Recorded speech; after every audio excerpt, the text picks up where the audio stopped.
Hi y'all, and welcome to Mule Class. We are super excited about this one because both of us really love mules.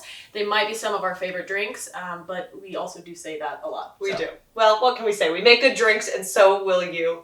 This is a really great and versatile cocktail that we have grown to love, especially with all of the exciting adaptations that you can make to it. Mm-hmm. The base ingredients of mules are citrus, ginger beer, and liquor. We are going to be making today two different variations. We're going to be doing a classic mule, and then we'll also be doing one of our signatures, which is a Strawberry Lemonade Mule. I love that one. It is so good. And it's been a fan favorite. We posted that. It was a recipe created by our bartender, Olivia, and we posted it and truly had more people reach out personally about that one than any cocktail we posted in 2.5 years. So it's a great one. Yes. So I think you're going to enjoy it. Like we said, it's a really, really versatile cocktail. So you can always infuse it with different flavors, fruits, herbs. You can use different liquors. We'll get a little bit more into that later. But like we said, we're going to be making two today, a classic Moscow Mule and that Strawberry Lemonade Mule. Yeah. So let's start. Let's dive in. Let's get a drink here.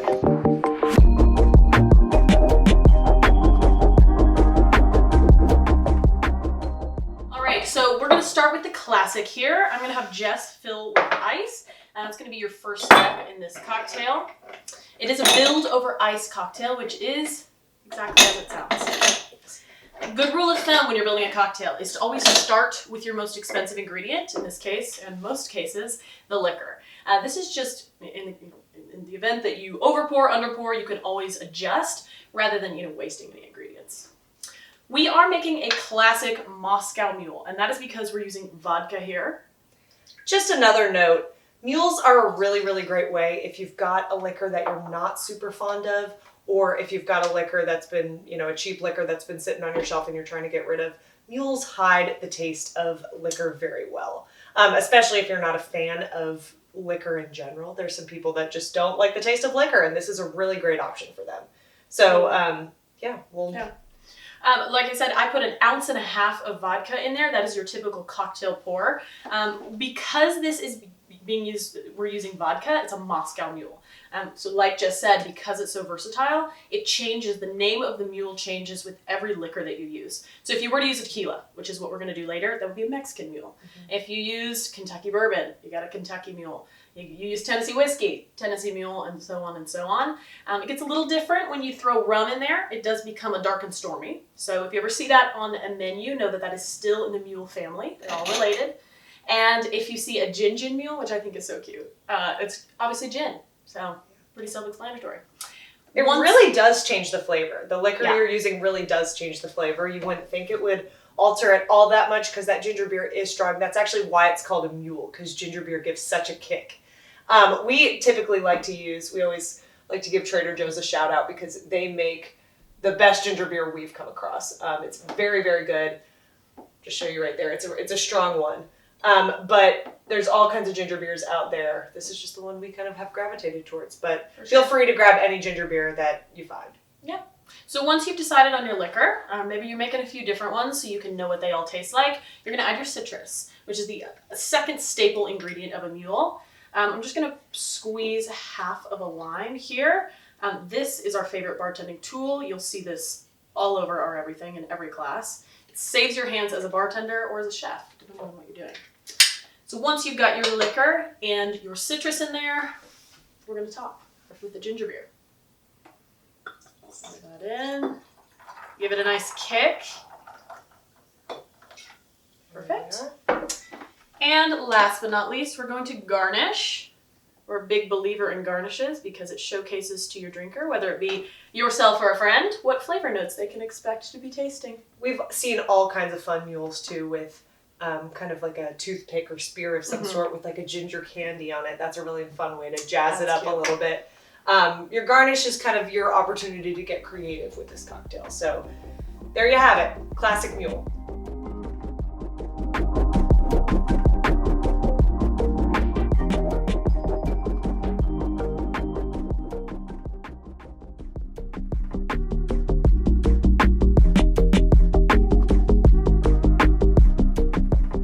Hopefully you are loving that classic mule you're sipping on right now. We're going to jump into our favorite Barbie spin on this, our Berry Lemonade Mule. Thank you, Olivia. Yes, we are using strawberries today for this one, but the classic that Olivia made was a raspberry one. Whatever berries you've got on hand. If you have blackberries, that would be a really great option. Great. Blueberries, really, really good.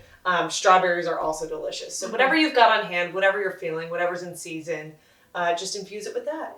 So we can go ahead and get started with that.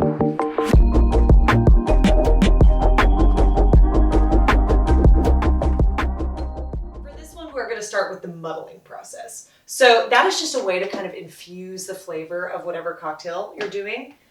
Let's see, there we go. Slippery strawberry. We've just got, these are huge strawberries, but we've got like 2 slices in there. You can use 2, 3, 4 slices, whatever you're feeling. Or whatever berry you want, just like we said. Next, we're going to add about 1.5 ounces or so of our honey simple syrup, which we'll talk about in another video. It is one of the staples of our brand. I actually started with a little bit less than what Jess said, just because this is on the sweeter side, and we can always add more later if we want to take it up a notch. So I did about 1 ounce, but if you got a sweet tooth, add that full 1.5 ounces. So Jess is muddling right now, releasing those flavors. If you're using herbs when you're muddling, you're going to really start smelling that early on. The strawberries don't have too potent of a smell, but it is going to make it a really pretty color. You can kind of see that pink color in there. It's worth noting that you'll often see mules at restaurants in a copper glass, something that's really icy looking and delicious. We are using these just so you can kind of see what we're making in our glass. People use those copper mugs just because copper is a very, very good thermal conductor. It keeps your glass really cold and adjusts to whatever temperature is in the glass. So you fill that thing up with ice, it keeps it colder longer. In my opinion, we should use it for every cocktail just to keep that, keep it icy cold. Yeah. But people typically like ginger based drinks to be like that ice cold rather than kind of a lukewarm watered down cocktail. Yeah, I think it adds to the bite. It does, yeah, it does. Kicks it up. So we've got that in there. Next, we're going to fill our glass to the top with ice. It's worth noting that your ratios in your cocktails are going to work a lot better if you're filling your glass to the top with ice. You know, nobody wants a cocktail that's kind of, I don't know, either lukewarm or just half full with ice. You're going to end up with some weird ratios if that's the case. For sure. All right, this one we are going to use tequila, so it's going to be a spin on a Mexican mule. We are just using a basic Jose Cuervo here, and it's going to be your typical cocktail pour, which is that full 1.5 ounces. So I'm going to fill this shot glass to the top. Give it a good pour. There we go. We've got that in there. Next, we're going to add our citrus. So instead of using a lime this time, which most mules you're going to see a lime in there, but we're going to throw lemon in this one. That's what kind of makes it a lemonade. It's really delicious. You really can't go wrong with a mule. Ginger beer is such a great mixer to work with. I'm going to do a whole lemon. Got this here. Citrus can be finicky. We always like to say that just because depending on the season you're in, it could be really tart. It could be, not producing all that much juice. And so it's always a good idea, kind of like as Willow did, to start off with maybe a little bit less simple syrup. That way, if you've got a really juicy lemon like this one, you can always add more later, but you don't kind of have to play the guessing game because that was a pretty juicy one. We may have to go back and add. You can always taste it. These cocktails are about you, Our cocktails are about, if you're becoming your own mixologist, it's all about you figuring out what you like. So yeah, I mean, it's a fun part of the job as well. We call it research and development. Research and development. Figuring out what we like. All right, so next we're going to finish off with our third staple ingredient, that ginger beer. We're just going to top it off there. Oh, such a pretty color. Such a nice color. And then finish with our garnishes. We are going to use both a lemon wheel and a strawberry slice. Like Jess said in the last one, if you've got any kind of skewer that you want to put your berries on, make it look all artsy. Some people really like to get artsy with it. We love that.